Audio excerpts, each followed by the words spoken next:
الحمد لله رب العالمين والعاقبة للمتقين والصلاة والسلام على سيد الرسل وخاتم الأنبياء والمرسلين وعلى آله الطيبين وأصحابه الطاهرين. أما بعد فأعوذ بالله من الشيطان الرجيم. بسم الله الرحمن الرحيم.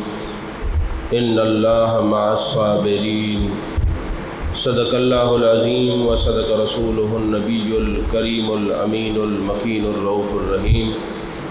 إن الله وملائكته يصلون على النبي يا أيها الذين آمنوا صلوا عليه وسلموا تسليما. اللهم صل على سيدنا ومولانا محمد وعلى آل سيدنا ومولانا محمد وبارك وسلم وصل عليه. الصلاة والسلام عليك يا رسول الله. الصلاة والسلام عليك يا حبيب الله. الصلاة والسلام عليك يا نبي الله. الصلاة والسلام عليك يا خير خلق الله.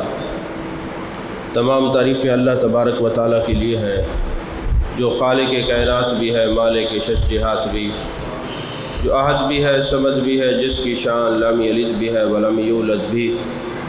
لا تعداد ہدیہ درود و سلام بارگاہ سید الانام، شفیع رحمت، والی امت، شاہ خوباں، جان جانا، شہنشاہ حسینہ، سید سروراں، سیاح لا مکاں، تتیمہ دوراں، سرخیل زورا جمالا، رازدان ماوہا، شاہد ماتغا، صاحب علم نشرہ، معصوم آمنہ، احمد مجتبیٰ، حضرت محمد مصطفیٰ صلی اللہ علیہ وآلہ وصحبہ وبارک وسلم کی دربار ناز میں اپنی عقیدتوں، ارادتوں، محبتوں کا خراج پیش کرنے کے بعد، عزیزان محترم، جس طرح آپ حضرات کو معلوم ہے کہ آج کے اس جمعے پہ گفتگو کا عنوان ہے کربلا کے بعد کے واقعات.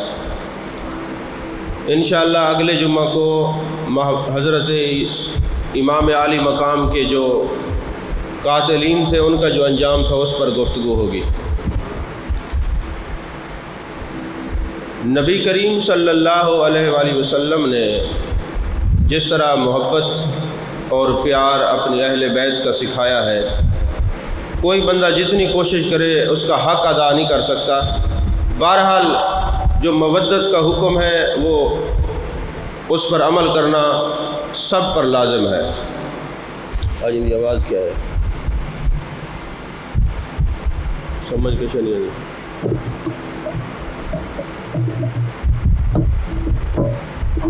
حضرت ملا علی کاشفی رحمۃ اللہ علیہ فرماتے ہیں کہ جب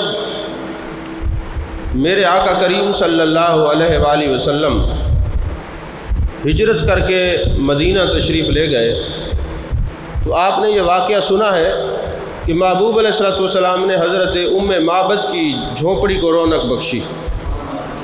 تو حضرت ام معبد رضی اللہ تعالی عنہ کے بھانجے ہیں جن کا نام ہے حضرت ہند. وہ نقل کرتے ہیں کہ جب محبوب علیہ الصلوۃ والسلام حضرت ام معبد کی جھونپڑی میں جلوہ گر تھے تو محبوب علیہ الصلوۃ والسلام نے وضو فرمایا، کلی فرمائی، اور جو پانی تھا ہم نے ایک جھاڑی کے اوپر انڈیل دیا.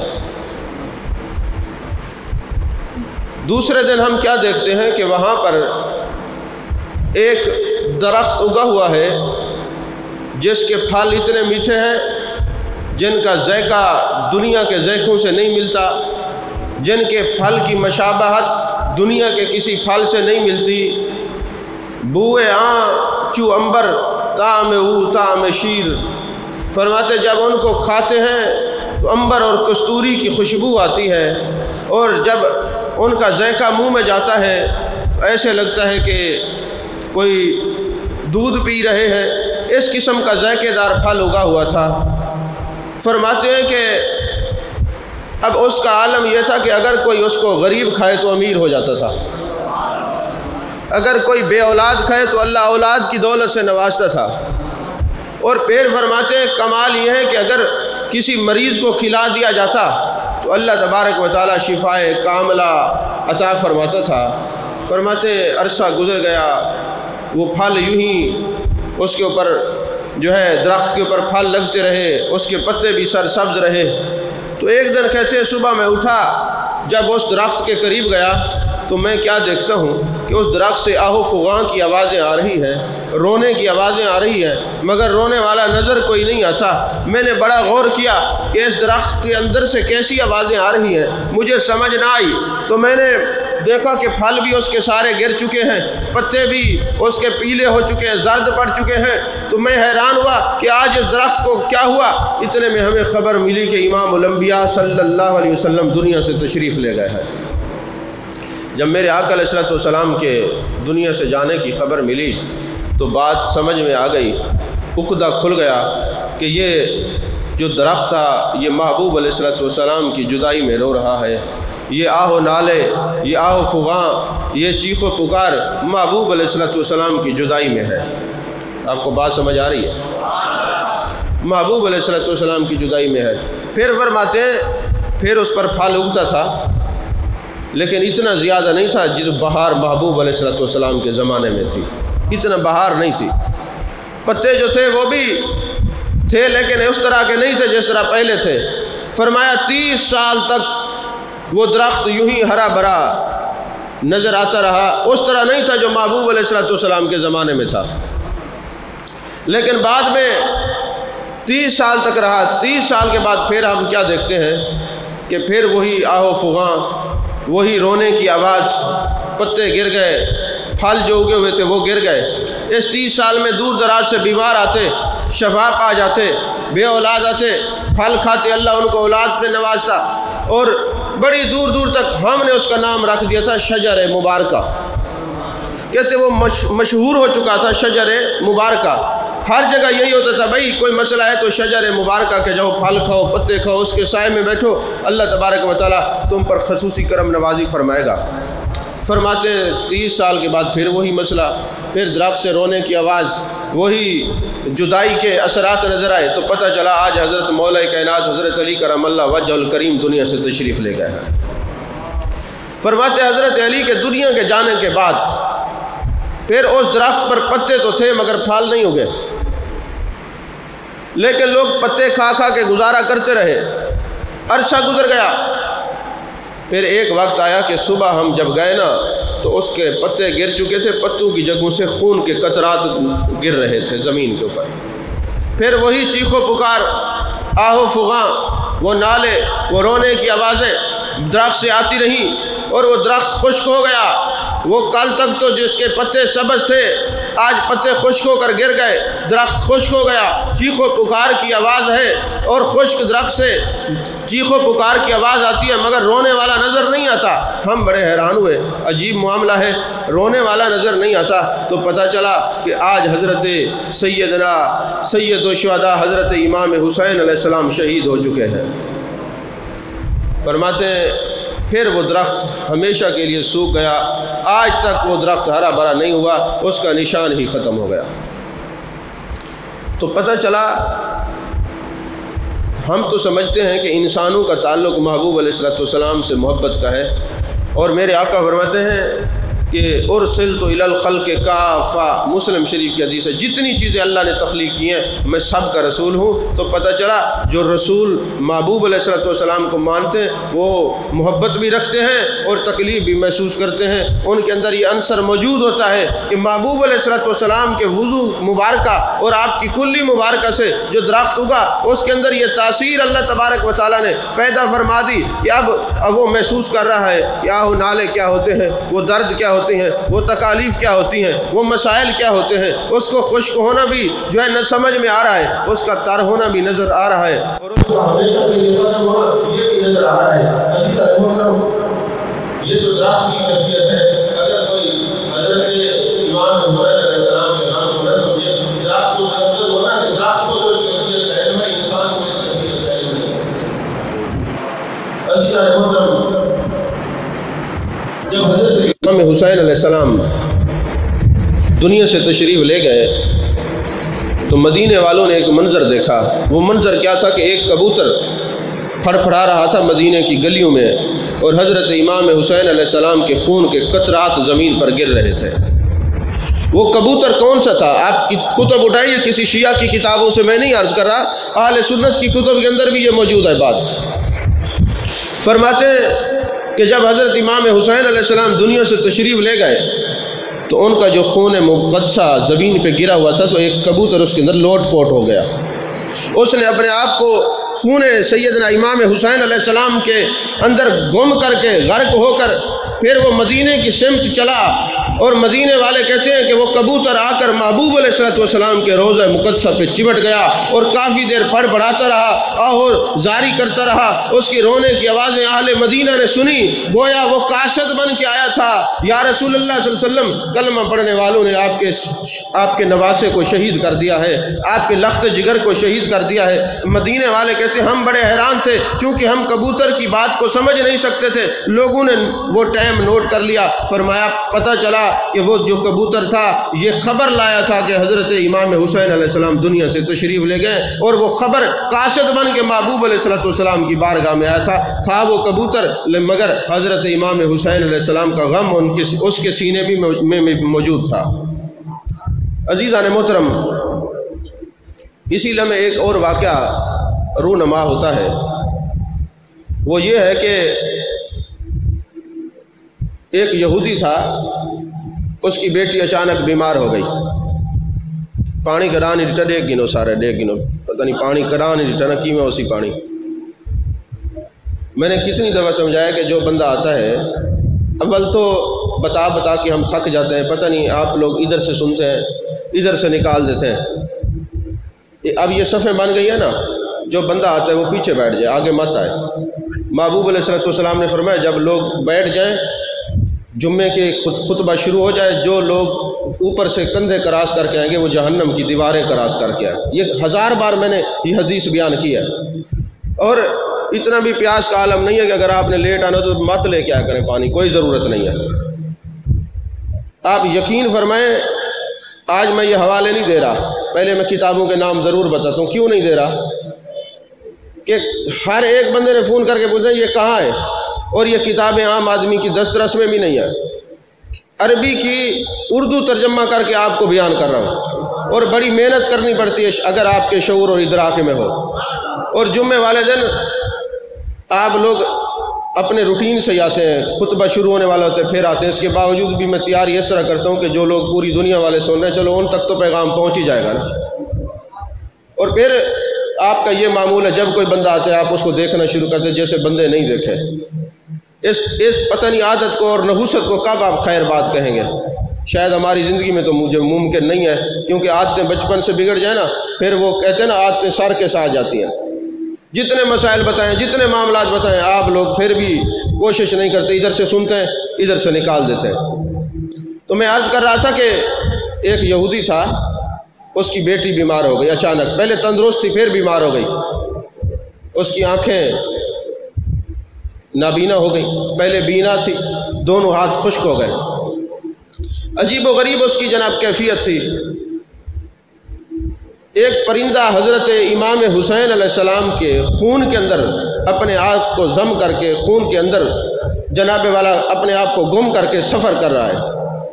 اور سفر کہاں کر رہا ہے کہ بارگاہ رسالت مآب صلی اللہ علیہ وسلم میں جائے اور بتائے یا رسول اللہ صلی اللہ علیہ وسلم آپ کے نواسے کو شہید کر دیا گیا ہے. اگرچہ محبوب کی نظر سے کوئی چیز چھپی ہوئی نہیں ہے، نبی کا معنی بھی یہی ہے غیب کے جاننے والا.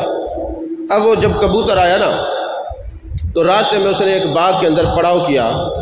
اور باغ کس کا تھا؟ اسی یہودی کا تھا جس کی بیٹی پہلے بیماری کی وجہ سے صحیح تھی، تندرست تھی، پھر اپاہج ہو چکی تھی، نابینا ہو چکی تھی، آنکھیں اس کی ختم ہو چکی تھی.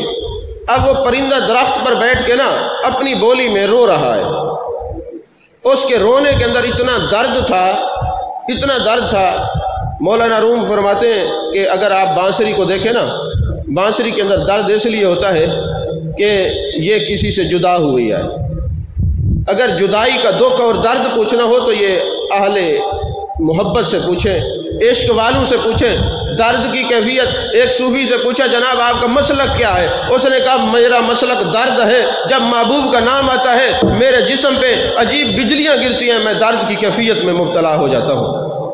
اسی لیے شاید اقبال نے کہا کہ درد دل کے لیے پیدا کیا انسان کو، وگرنہ اطاعت کے لیے کچھ کم نہ تھے کرو بیاں۔ ارے متاع درد بڑی چیز ہے، جہاں سے ملے، دیر سے ملے، حرم سے ملے یا ساقی کے آستان سے ملے۔ ارے متاع درد بڑی چیز ہے، جہاں سے ملے۔ درد دل دے کے مجھے اس نے یہ ارشاد کیا، جا دیر و حرم کی کش مکش سے تجھے آزاد کیا۔ یہ درد ایک ایسی کیفیت کا نام ہے جو تصوف میں جو صوفیاء ہیں انہوں نے درد کے اوپر کتابیں لکھی، ایک نہیں کئی کتب موجود ہیں۔ اس کیفیت درد میں جو مبتلا ہوتا ہے، وہ پرندہ بھی اگر اپنی زبان سے آواز نکالتا ہے تو درد والے اس کو سمجھ جاتے ہیں۔ اس کو یوں سمجھے نا، کسی کا ابا فوت ہو جائے، وہ کسی کے ابے کے مرنے پہ چلا جائے تو وہ اس کو زیادہ روتا ہے، کسی کا بھائی فوت ہو جائے، بیٹا فوت ہو جائے، کیونکہ اس کے ساتھ یہ بیتی ہوتی ہے، اس درد کی کیفیت میں مبتلا ہوتا ہے تو دوسرے کو غم کو وہ اچھی طرح سمجھتا ہے۔ یہی سمجھ لیں یہ درد کی کیفیت ایسی ہوتی ہے۔ اب وہ پرندہ رو رہا ہے، جب اس بچی نے جو بیمار تھی، عرصے دراز سے بیمار تھی، اس نے پرندے کے رونے کی آواز سنی، اس پر وہ درد کی کیفیت کو محسوس کیا۔ اب وہ اس کے پاؤں تو سوکھے ہوئے تھے، اپنے کونیوں کے بل زمین پہ گھسیٹتی ہوئی اس پرندے کے پاس چلی گئی اور وہ درخت کے اوپر بیٹھا رو رہا تھا۔ جب وہ دیکھ تو نہیں سکتی، اس نے آنکھیں کی نا کوشش کی دیکھنے کے لیے، تو حضرت امام حسین علیہ السلام کے خون کا قطرہ بچی کی آنکھ میں گیا، اللہ نے آنکھ کو روشن فرما دیا۔ پھر دوسرا قطرہ دوسری آنکھ میں گیا، دوسری آنکھ روشن ہو گئی۔ جب بچی نے دیکھا کہ اس پرندے سے خون کے قطرات زمین پر آ رہے ہیں، اس نے قطرات کو جسم پہ ملنا شروع کر دیا۔ اللہ تبارک و تعالیٰ نے خون حسین کے صدقے سے ساری اللہ تعالیٰ نے اس کو پوری شفا عطا فرما دی۔ آنکھیں بھی اس کی سلامت ہو گئی، ہاتھ بھی اس کے سلامت ہو گئے، پاؤں بھی اس کے سلامت ہو گئے۔ اب وہ باغ کے اندر پھر رہی ہے، جب باپ آتا ہے تو پوچھتا ہے عورت تو کون ہے؟ یہاں میں اپنی ایک معذور بیٹی چھوڑ گیا تھا، آنکھیں اس کی سلامت نہیں تھی، ہاتھ اس کے سلامت نہیں تھے، پاؤں اس کے سلامت نہیں تھے۔ کہنے لگی ابا جان میں وہی ہوں کہ میرے جو آپ کی بیٹی ہوں بیمار تھی، آنکھیں سلامت نہیں تھی، جسم سلامت نہیں تھا، ایک پرندہ بیٹھا ہوا ہے وہ آہو زاری کر رہا ہے، اس کی زبان کے اندر سے ایک درد کی کیفیت جاری ہے، خون کے قطرات زمین پہ گر رہے ہیں، میں نے خون کے قطرات کو آنکھوں پہ ملا ہے، مجھے شفا مل گئی، میں نے جسم پہ ملا ہے، جسم سلامت ہو گیا ہے۔ اب وہ یہودی آتا ہے، آ کے اس پرندے سے سوال کرتا ہے کہ جی آپ یہ بتائیں یہ درد کہاں سے سیکھا ہے، یہ خون کس کا ہے؟ اس یہودی کو ہدایت دینے کے لیے اللہ نے اس پرندے کو زبان عطا فرمائی۔ اب وہ پرندہ کلام کرتا ہے اور کہتے ہیں مجھ سے کیا پوچھتے ہو، یہ جو خون ہے میرا نہیں ہے، یہ خون حسین ہے، یہ درد جو ہے حضرت امام حسین کی شہادت کا ہے، یہ کیفیت حضرت امام حسین کی شہادت کی ہے۔ تو یہودی کہنے لگا میں نے محبوب علیہ السلام کا زمانہ پایا، میں مسلمان نہیں ہوا، میں نے صدیق اکبر کا زمانہ پایا، میں مسلمان نہیں ہوا، میں نے حضرت فاروق اعظم کا زمانہ پایا، میں مسلمان نہیں ہوا، حضرت عثمان غنی کا زمانہ پایا، میں مسلمان نہیں ہوا، حضرت علی کا زمانہ پایا، میں مسلمان نہیں ہوا، حضرت امام حسن مجتبی کا زمانہ پایا، میں مسلمان نہیں ہوا۔ ارے جس خون کے اندر اتنا طہارت ہے، اتنا پاکیزگی ہے کہ یہ خون جس جسم پہ گرتا ہے اللہ شفا عطا فرماتا ہے، جب نسل کے اندر اتنے کمالات ہیں تو پھر اصل کے اندر کتنے کمالات ہوں گے؟ نسل کے اندر اتنے کمالات ہیں تو پھر اصل کے اندر کتنے کمالات ہوں گے؟ پورے خاندان سمیت وہ کلمہ پڑھتا ہے، نبی پاک صلی اللہ علیہ وسلم کا مطیع ہو جاتا ہے، محبوب علیہ السلام کا جو ہے کلمہ پڑھنے والا ہو جاتا ہے، پورا خاندان اس کا مسلمان ہو جاتا ہے۔ تو دوستو محبوب علیہ السلام کے خون کے اندر یہ تاثیر ہے کہ اگر یہ خون کسی مریض کو لگتا ہے تو اللہ تبارک و تعالیٰ شفاء کاملہ عطا فرماتا ہے۔ تو یہ تو خون کا کمال ہے۔ تو مجھے بتائیں جو لوگ ان کے ساتھ وابستہ رہے، تبھی تو میرے آقا نے فرمایا لوگوں میرے بعد دو چیزوں کو پکڑے رکھنا مضبوطی سے، تمہیں دنیا کی کوئی طاقت گمراہ نہیں کر سکتی، ایک ہاتھ میں تمہارے دامن قرآن ہو اور ایک ہاتھ میں دامن آل رسول ہو۔ جب حضرت امام حسین علیہ السلام شہید ہو جاتے ہیں تو اب آپ کے سر مقدسہ کو لے کے چلتے ہیں تو غیب سے کافی قلم نمودار ہوتے، خون سے اشعار لکھے جاتے ہیں، کافی اشعار ہیں۔ ایک شعر کا ترجمہ یہ ہے کہ کیا یہ امت آج بھی محبوب علیہ السلام کی شفاعت کی امیدوار ہے جس نے حضرت امام حسین کو شہید کر دیا ہے؟ کیا آج یہ آس لگا کے بیٹھی ہوئی ہے کہ ہم حضرت امام حسین کو شہید کرنے کے بعد ہم جو ہے محبوب علیہ السلام کی شفاعت کے امیدوار ہیں؟ ارے اس میں تو کوئی شک نہیں، شفاعت تو میرے محبوب علیہ السلام نے کرنی ہے، کوئی اور تو شفاعت کا حق نہیں رکھتا نا۔ تو حضرت امام حسین علیہ السلام کے سر مقدسہ کو جب لے کے جا رہے تھے نا کربلا سے دمشق، تو راستے میں جو یزیدی فوج تھی نا ان کا پانی ختم ہو گیا۔ جب پانی ختم ہوا تو وہ ایک جگہ پہ انہوں نے پڑاؤ کیا اور خود انہوں نے خیمے لگا دیے، اور جو خاندان نبوت صلی اللہ علیہ وسلم اور گلشن نبوت کے پھول تھے ان کو دھوپ میں بٹھا دیا۔ ساتھ ہی ایک چھوٹا سا درخت تھا، تو حضرت بی بی سکینہ سلام اللہ علیہا اس درخت کے نیچے جا کے نا ایک اینٹ رکھ کے سو جاتی ہے۔ اصل جو لفظ ہے وہ سکینہ ہے، عربی کے گرامر کے اصول سے لفظ کیا ہے؟ سکینہ، لیکن عام جو ہے زبان میں اس کو سکینہ کہتے ہیں، تو اس لیے میں سکینہ کا لفظ استعمال کر رہا ہوں۔ کوئی عالم میرے اوپر یا پڑھا لکھا بندہ فتویٰ نہ لگائے کہ آپ نے گرامر کے لحاظ سے آپ کو بولنا چاہیے تھا۔ اگر میں سکینہ کہوں تو آپ جا کے بغیر مولویوں کو فون کریں گے جی آج تک تو سکینہ سن دیا سے آج سکینہ نکلا ہے، وہ سکینہ کہوں سکینہ کہوں تو پڑھے لکھے بندے پوچھتے ہیں، اس لیے میں نے دونوں بتا دیا، مفتی تو دونوں ہیں نا آپ لوگ۔ تو حضرت سکینہ سلام اللہ علیہا اور درخت کے نیچے جا کے آرام کرتی ہیں۔ جب آپ کو نیند آ جاتی ہے، قافلہ چل پڑتا ہے، ابھی تھوڑی دور ہی گئے تھے تو جو نیزے کے اوپر حضرت امام حسین علیہ السلام کا سر مقدسہ جس آدمی نے اٹھایا ہوا تھا وہ نیزہ زمین پر سیدھا آ کے گڑ جاتا ہے۔ اب زمین سے نکالتے ہیں، نیزہ نہیں نکلتا۔ شمر اور دوسرے جو لوگ ہیں وہ حضرت امام زین العابدین رضی اللہ تعالیٰ عنہ کے پاس آتے ہیں، اے امام زین العابدین تمہارے بابا کا سر مقدسہ آگے چلنے کے لیے تیار نہیں ہے، زمین پہ نیزہ گڑ گیا ہے، ہم کوشش کر رہے ہیں یہ زمین سے نکلتا نہیں ہے۔ تو حضرت امام زین العابدین اپنی پھوپھی حضرت زینب سلام اللہ علیہا کے پاس آتے ہیں اور عرض کرتے ہیں پھوپھی جان دیکھیں جو ہمارے خاندان کی بچیاں تھیں، بچے تھے چھوٹے، وہ سارے موجود ہیں؟ کیونکہ سارے اونٹوں کے اندر پالان کے اندر آرام کر رہے تھے، پتہ کریں سارے موجود ہیں۔ تو حضرت بی بی زینب سلام اللہ علیہا نے ایک ایک بچی کا نام لیا۔ جب حضرت بی بی سکینہ سلام اللہ علیہا کا نام لیا تو آواز نہ آئی، تو فرمانے لگی سکینہ نہیں ہے، اور اندھیرا اس وقت رات ہو چکی تھی، اندھیرا ہونے والا تھا۔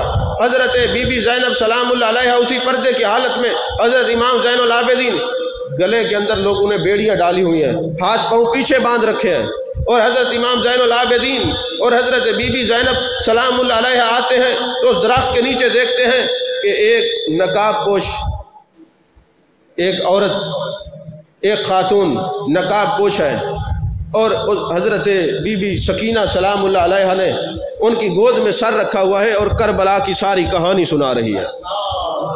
اور وہ جو مستور تھی پردے کے اندر، جو عورت جلوہ گر تھیں، ان کی آنکھوں سے آنسو آ رہے ہیں، وہ حضرت بی بی سکینہ سلام اللہ علیہا کے سر مقدسہ پہ ہاتھ پھیرتی ہیں، تسلی دیتی ہیں اور کہتی ہے بیٹا پریشانی کا کوئی پریشان ہونے کا جو ہے نا اس وقت نہیں ہے، ایک وقت یہ ہے کہ آج یزیدی فوجوں نے خاندان نبوت پر ظلم و ستم ڈھائے ہیں، ایک وہ وقت آئے گا میدان معاشر کا، وہاں پتہ چلے گا آل رسول کا کیا مقام ہے اللہ کے نزدیک۔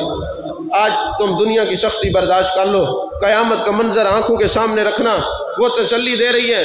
جب حضرت بی بی زینب سلام اللہ علیہا جاتی ہیں اور سوال کرتی ہیں بی بی آپ کون ہیں؟ پردے کے اندر معمور ہیں اور آپ یہ میری بچی کو تسلی دے رہی ہیں، بتائیں تو صحیح کون ہیں؟ جب اس عورت نے، اس مائی نے، اس بی بی نے اپنے چہرے منورہ سے نقاب اٹھایا تو وہ اور کوئی نہیں تھی، وہ سیدہ فاطمہ سلام اللہ علیہا تھی، وہ خاتون جنت تھی، وہ سیدہ جو طاہرہ طیبہ راضیہ کاملہ حضرت خاتون جنت سلام اللہ علیہا تھی۔ اور فرماتی ہے میری بیٹی زینب تم نے مجھے پہچانا نہیں، تیری ماں سیدہ فاطمہ ہوں، اور یہ بچی رہ گئی تھی، اس لیے تسلی دینے کے لیے آئی ہوں کہ رات کا وقت ہے میری بیٹی پریشان نہ ہو۔ اور وہ حضرت امام حسین کا سر بھی اس لیے نہیں چل رہا کہ بیٹی پیچھے رہ گئی تھی۔ اب وہ یہ قافلہ وہاں سے چلتا چلتا جب دمشق میں آتا ہے تو دمشق کے بازار میں ایک جگہ پہ آپ کے قافلے کو روک دیا جاتا ہے، اب عالم یہ ہے کہ وہاں ایک گھر تھا دمشق کے بازار میں، ایک عورت نا بڑی امیر تھی، وہاں سے دیکھ رہی تھی کہ یہ کوئی قیدی آئے، ان کو نہیں پتہ تھا یہ کون ہے، کیونکہ یہی تھا یزید کے خلاف انہوں نے بغاوت کی، پتہ ہی نہیں تھا یہ کون ہے، یہ خاندان رسالت کے مہکتے ہوئے پھول ہیں، پتہ نہیں۔ تو اس عورت نے نا اپنے گھر سے پانی بھیجا، کھجوریں بھیجیں، کھانے پینے کی اشیاء بھیجیں، اور اتنا کچھ جب بھیجا نا تو جو سعادات ہوتے ہیں نا ان کے خون اور فطرت میں یہ بات شامل ہوتی ہے کہ اگر کوئی ان کو تھوڑی سی بھی نیکی کرے تو بھولتے نہیں ہیں، انہیں یہ یاد رہتی ہے، وہ بھولتے نہیں ہیں۔ تو حضرت بی بی زینب سلام اللہ علیہ اور حضرت امام حسین پاک کی زوجہ محترمہ حضرت بی بی شاہ بانو آپس میں گفتگو کرتی ہیں کہ اس عورت نے ہمیں پانی پلایا ہے، ہماری خدمت کی ہے، تو ہم بھی ان کی کوئی خدمت کریں۔ تو اس عورت کو بلایا گیا، جب وہ عورت آتی ہے تو حضرت بی بی زینب پوچھتی ہیں کہ تم کون ہو، تم نے اتنی خدمت کیوں کی ہے ہماری؟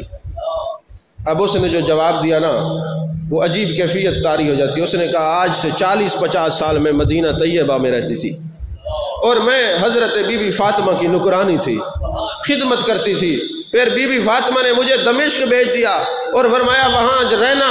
میں نے کہا بی بی کوئی نصیحت کرو، کہا جب تمہارے بازار سے کوئی قیدی گزرے ان کو پانی ضرور پلانا، ان کی خدمت ضرور کرنا۔ میں اتنا عرصہ وہاں پہ رہی اور مجھے پتہ چلا بی بی حضرت خاتون جنت سلام اللہ علیہ دنیا سے تشریف لے گئی ہیں، اب مجھے پتہ چلا حضرت امام حسن مجتبی بھی دنیا سے تشریف لے گئے ہیں۔ تو آپ نے حضرت بی بی زینب سلام اللہ علیہ نے ارشاد فرمایا ہمارے لیے کوئی خدمت ہو تو بتاؤ، ہم تیرے لیے کیا کر سکتے ہیں؟ انہوں نے کہا بس آپ ایک دعا کر دیں۔ حضرت خاتون جنت سلام اللہ علیہ دنیا سے چلی گئی ہیں، حضرت امام حسن مجتبی دنیا سے چلے گئے ہیں۔ اب مجھے پتہ چلا ہے کہ حضرت خاتون جنت سلام اللہ علیہ کی ایک بیٹے حضرت امام حسین پاک چھوٹے چھوٹے تھے، میں نے دیکھا تھا، حضرت بی بی زینب چھوٹی تھی، میں نے دیکھا تھا، بس دعا کر دیں میری زندگی میں کبھی مجھے حضرت بی بی زینب کی زیارت ہو جائے، حضرت امام حسین کا دیدار ہو جائے، بس اور میری کوئی خواہش نہیں۔ جب یہ کہنا تھا تو حضرت بی بی زینب سلام اللہ علیہ زار و قطار رونے لگی، فرمایا آج پتہ چلا یہ تیری دعائیں ہمیں تیرے دروازے تک لے آئی ہیں، تیری دعا میں خلوص تھا، تیری دعا میں اخلاص تھا، تیری دعا میں محبت تھی۔ سن میں بی بی زینب ہوں جس کے دیدار کے لیے تو تڑپ رہی ہے، وہ جو سار لے کے آگے آگے جا رہے ہیں وہ حضرت امام عالی مقام کا سر مقدسہ ہے۔ عزیزان محترم، محبوب علیہ السلام کے ایک صحابی ہیں حضرت سہل بن سعد سعدی، جو علماء ہیں وہ جب بخاری اور مسلم شریف کی احادیث مبارکہ پڑھتے ہیں تو ان کی یہ راوی ہیں۔ یہ دمشق میں گئے ہوئے تھے کسی تجارت کے لیے، بیت المقدس جا رہے تھے، وہاں رک گئے، تو صبح جب باہر نکلتے ہیں تو دیکھا کہ بیت المقدس کے دیکھا کہ دمشق کے بازاروں کے اندر جھنڈیاں لگی ہوئی ہیں۔ آپ نے سمجھا شاید ان کی کوئی لوکل عید ہے، کوئی تہوار منایا جا رہا ہے۔ تو آپ نے پوچھا کیا ہوا؟ انہوں نے کہا جی یزید کے کچھ لوگ باغی ہیں، وہ یہاں سے ابھی آنے والے گزریں گے، اس لیے یہ سجایا ہے کہ یزید کو فتح ہوئی ہے۔ تو حضرت سہل بن سعد سعدی رضی اللہ تعالیٰ عنہ فرماتے وہ قافلہ آ گیا، اور جب قافلہ آیا تو میں نے بڑے غور سے دیکھا اس سر کو، تو کیونکہ گرد و غبار نے آپ کی داڑھی میں پناہ لے رکھی تھی، تو میں نے کہا رے یہ تو حضرت امام حسین کی مشابہت ہے، اس کی شکل تو حضرت امام عالی مقام سے ملتی ہے، یہ تو خاندان رسالت سلم کے بڑے اعلیٰ پھول ہیں، ایک کلی ہیں۔ تو کہتے ہیں جب میں نے یہ کہا تو ایک ساتھ آدمی کھڑا تھا شامی، اس نے کہا تو نے پہچانا نہیں یہ حضرت امام حسین پاک تو ہیں؟ کہتے ہیں میری چیخیں نکل گئیں، پھر میں نے بیت المقدس کا سفر ترک کر دیا، پھر میں قافلے کے ساتھ یزید کے بازار میں گیا، یزید کے دربار میں گیا، اور وہاں میں نے دیکھا یزید شراب میں دھت تھا۔ آج جو یزید کو بچانے کے لیے بڑے بڑے یزیدی کھڑے ہو گئے ہیں، سوشل میڈیا کے اوپر بک بک کر رہے ہیں، اس بات کا وہ کیا جواب دیں گے کہ جو حضرت سہل بن سعد سعدی کہتے جب ہم وہاں پہ پہنچے وہ شطرنج کھیل رہا تھا، وہ نشے کے اندر دھت تھا، اس نے سب کو کھڑا کر دیا۔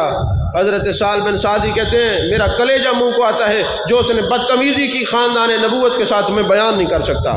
فرماتے ہیں کہ میں کیا دیکھتا ہوں کہ حضرت بی بی سکینہ جن کی عمر مبارک 4-5 سال ہے، بالکل چھوٹی نقاب کیا ہوا ہے، اور اپنے چہرے پاک کے اوپر اپنے چھوٹے چھوٹے ہاتھ رکھتی ہیں۔ جب یزید کی نظر پڑی تو پوچھا یہ بچی کون ہے؟ پھر پوچھا بچی بتا تو کون ہے؟ 3 دفعہ پوچھا۔ جب حضرت بی بی سکینہ نے جواب نہ دیا تو انہوں نے کہا ہے زین العابدین، حضرت امام زین العابدین کا اصل نام علی ہے رضی اللہ تعالیٰ عنہ۔ اے علی بتاؤ یہ بولتی کیوں نہیں؟ حضرت امام زین العابدین نے فرمایا تمہارے لوگوں نے یہ جو شکنجہ ان کے گلے میں ڈالا اتنا کس کے باندھا ہے کہ میری بہن کی آواز نہیں نکلتی، یہ تھوڑا اس کو کھولو گے تو یہ بتائے گی یہ میری بہن سکینہ ہے۔ ارے یہ حضرت امام حسین کے سینے پہ آرام کیا کرتی تھی، جب تک ان کو حضرت امام حسین پاک کا سینہ میسر نہ آتا اس بچی کو نیند نہیں آتی تھی۔ ظالمو تم نے حضرت امام حسین کو شہید کر دیا، یہ جو تم نے گلے کے اندر رسی باندھی ہوئی ہے یہ اتنی ٹائٹ ہے کہ اس کی وجہ سے آپ کی آواز نہیں نکلتی، اس کو کھولیں گے تو ذرا آواز بولنے کے قابل ہوگی۔ تو یزید نے ایک آدمی کو کہا کہ جاؤ اس کی یہ جو رسی ہے نا اس کو تھوڑا ڈھیلا کر دو۔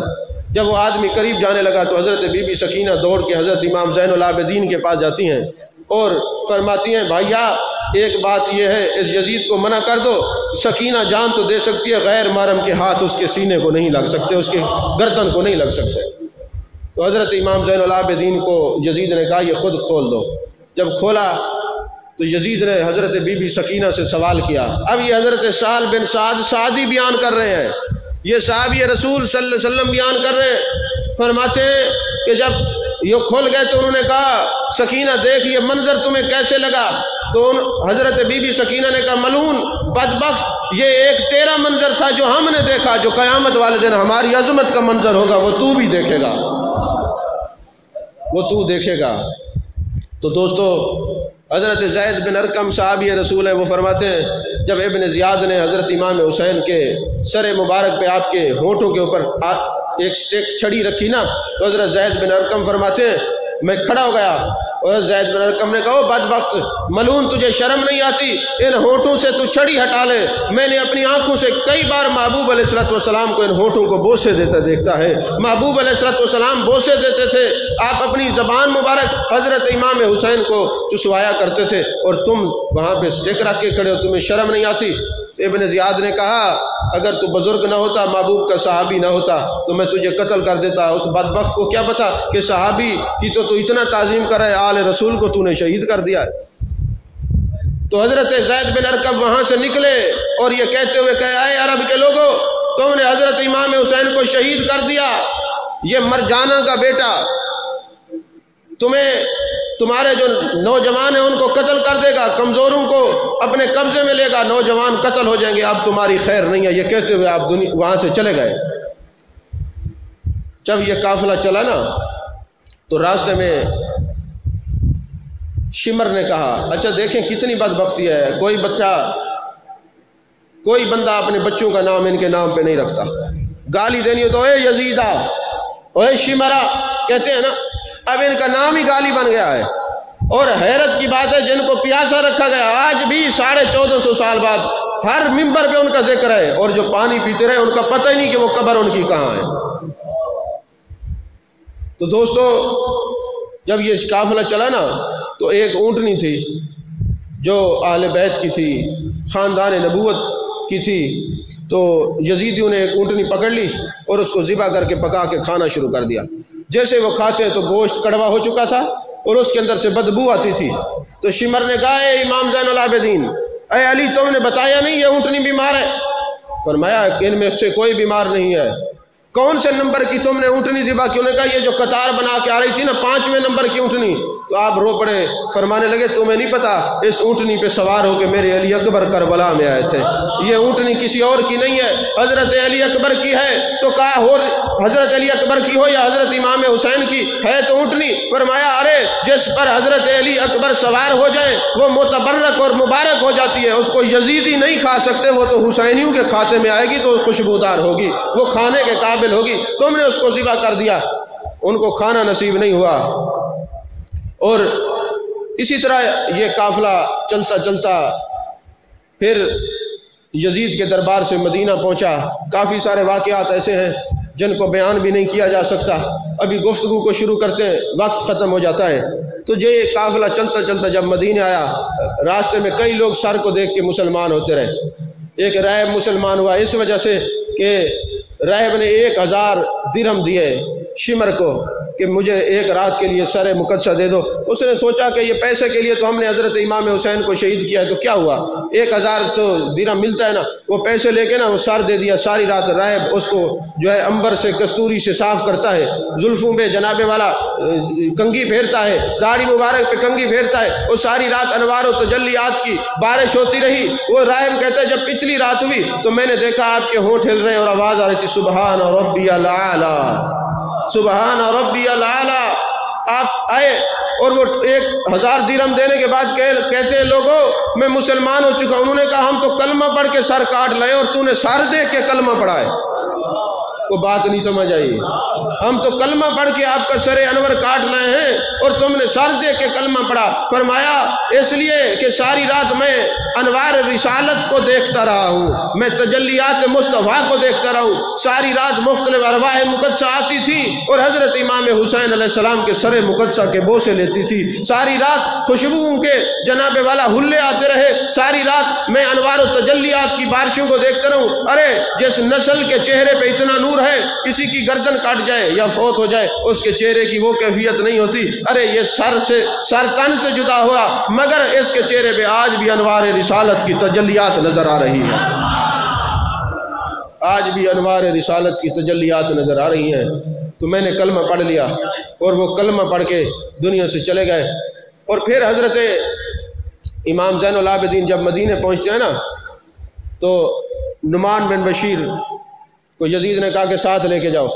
اس نے بڑا احترام کیا اور آپ کے خادم تھے جس کا نام بشیر تھا، فرمایا جاؤ مدینے والوں کو خبر کرو کہ یہ قافلہ واپس آ چکا ہے، اب بچا کچھ نہیں ہے۔